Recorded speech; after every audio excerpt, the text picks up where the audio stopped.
Au micro de RTL, samedi 8 avril 2023, Gilles Boulot a évoqué son avenir sur TF1 et son possible départ du JT de 20h.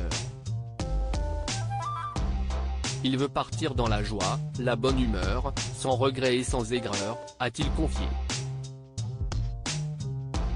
Il a encore le trac. Depuis plus de 10 ans maintenant, Gilles Boulot présente le journal télévisé de 20h sur TF1. C'est en 2012 qu'il a succédé à Laurence Ferrari après avoir été, dans l'ordre, reporter, envoyé spécial à Londres puis à Washington, et chef des opérations spéciales pour la première chaîne. Mais, même après 10 ans à la tête du JT, Gilles Boulot est toujours stressé. Je ne devrais pas le dire, mais j'ai une forme de trac quelquefois, a-t-il confié à Éric Dussart et Jade dans l'émission On refait la télé, sur RTL, samedi 8 avril. Et d'ajouter, il y a de la tension, au bon sens du terme.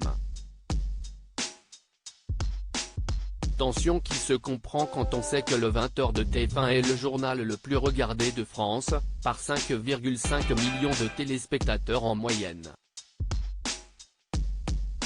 Mais il essaye de ne pas trop y penser. Et, malgré tout cela, Gilles Boulot adore ce qu'il fait, le jour où ça s'arrêtera, je dirais, c'est formidable. Un jour qui va arriver bientôt ? Gilles Boulot veut partir dans la joie, la bonne humeur, sans regret et sans aigreur. Gilles Boulot a indiqué qu'il n'avait pas encore l'intention d'arrêter de présenter le journal télévisé. Quand il a commencé au JT, il s'est fait 2 promesses. La première, de ne pas changer.